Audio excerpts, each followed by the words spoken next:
அஇஅதிமுக பொதுச் செயலாளரும் மக்களின் முதல்வருமான செல்வி ஜெயலலிதா தமிழக முதலமைச்சராக மீண்டும் பதவியேற்க வேண்டியும் மக்கள் முதல்வரின் 67வது பிறந்த நாளையொட்டியும் கோயில்கள், தேவாலயங்கள் மற்றும் தர்காக்களில் சிறப்பு வழிபாடுகளும் பிரார்த்தனைகளும் நடைபெற்று வருகின்றன.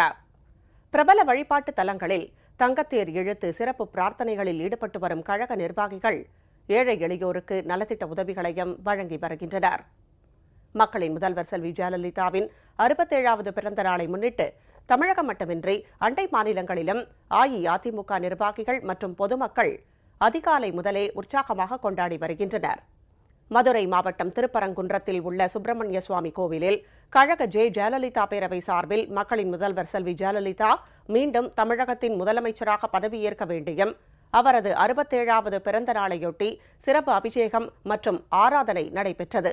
இதில் கலந்து கொண்ட அமைச்சர் திரு ஆர்.பி. உதயகுமார் உள்ளிட்ட கழக நிர்வாகிகள் தங்கத்தேர் இழுத்து சிறப்பு பிரார்த்தனையில் ஈடுபட்டனர்.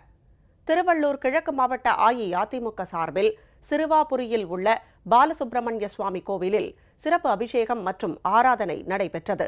இதில் கலந்து கொண்ட அமைச்சர் திரு பி.வி. ரமணா கழக நிர்வாகிகள் தேர் இழுத்து சிறப்பு பிரார்த்தனையில் ஈடுபட்டனர்.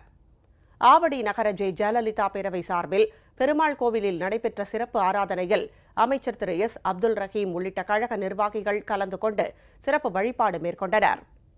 வடசென்னை ராயபுரம் சட்டமன்ற தொகுதிக்குட்பட்ட கொண்டித்தோப்பு பகுதியில் உள்ள செல்வ விநாயகர் கோவிலில் நடைபெற்ற சிறப்பு ஆராதனையில் கழக நிர்வாகிகள் ஏராளமானோரும் கலந்து கொண்டு சிறப்பு பிரார்த்தனையில் ஈடுபட்டனர்.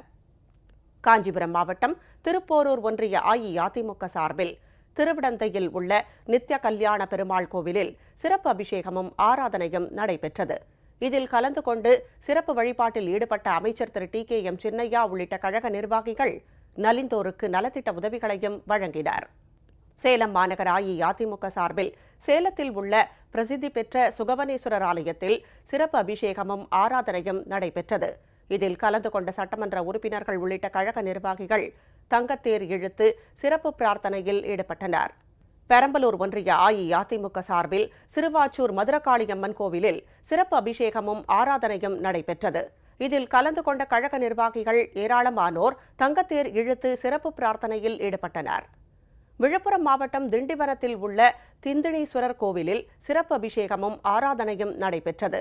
இதில் கலந்து கொண்ட நாடாளுமன்ற உறுப்பினர் டாக்டர் லட்சுமணன் உள்ளிட்ட கழக நிர்வாகிகள் மக்களின் முதல்வர் செல்வி ஜெயலலிதா மீண்டும் தமிழகத்தின் முதலமைச்சராக பதவியேற்க வேண்டி சிறப்பு பிரார்த்தனையில் ஈடுபட்டனர். தொடர்ந்து 1670 பயனாளிகளுக்கு நலத்திட்ட உதவிகள் வழங்கப்பட்டன. இதேபோல் மரக்காணம் அழகுமுத்து மாரியம்மன் கோவில், எறையானூர் ஐயனாரப்பன் கோவில் உள்ளிட்ட பல்வேறு கோவில்களில் மக்களின் முதல்வரின் பிறந்த நாளை முன்னிட்டு சிறப்பு வழிபாடு நடைபெற்றது. மக்களின் முதல்வர் செல்வி ஜெயலலிதா மீண்டும் தமிழகத்தின் முதலமைச்சராக பதவியேற்க வேண்டி உளுந்தூர்பேட்டையில் சட்டமன்ற தொகுதி அஇஅதிமுக சார்பில் ஏகாத ருத்ர மகாயாகம், மகா சண்டி யாகம் நடைபெற்றது. இதில் கலந்து கொண்ட கழக நிர்வாகிகள் ஏராளமானோர் மனமுருக வழிபாடு நடத்தினர். பின்னர் ஆயிரக்கணக்கான பொதுமக்களுக்கு அன்னதானமும் வழங்கப்பட்டது. நெல்லை மாநகர் மாவட்ட எம்ஜிஆர் மன்றம் சார்பில் கரிவலம் வந்த நல்லூரில் உள்ள பால்வண்ணநாத சுவாமி கோவிலில் சிறப்பு அபிஷேகமும் ஆராதனையும் நடைபெற்றது. இதில் கழக நிர்வாகிகள் ஏராளமானோர் கலந்து கொண்டு மக்களின் முதல்வர் செல்வி ஜெயலலிதா மீண்டும் தமிழகத்தின் முதலமைச்சராக பதவியேற்க வேண்டி சிறப்பு பிரார்த்தனையில் ஈடுபட்டனர். பாளையங்கோட்டை ஒன்றிய கழகம் சார்பில் தொண்டு நிறுவன சிறுவர் சிறுமியர்களுக்கு புத்தாடைகளும் உணவும் வழங்கப்பட்டது.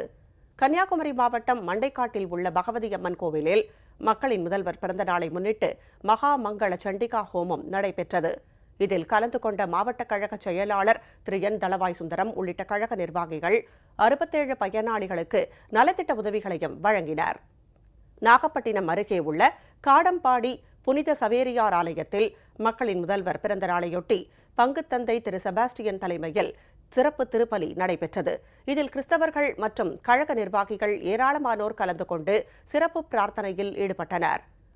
இதனிடையே புதுவாழ்வு திட்டம் மூலம் தனியார் பங்களிப்புடன் அனைத்து மாவட்ட தலைநகரங்களிலும் இன்று வேலைவாய்ப்பு முகாம்கள் நடத்தி படித்த ஏழை எளியோர் 67,000 பேருக்கு நேரடி வேலைவாய்ப்புகள் வழங்க மக்களின் முதல்வர் செல்வி ஜெயலலிதா வழியில் செயல்படும் தமிழக அரசின் ஊரக வளர்ச்சித்துறை திட்டமிட்டுள்ளது.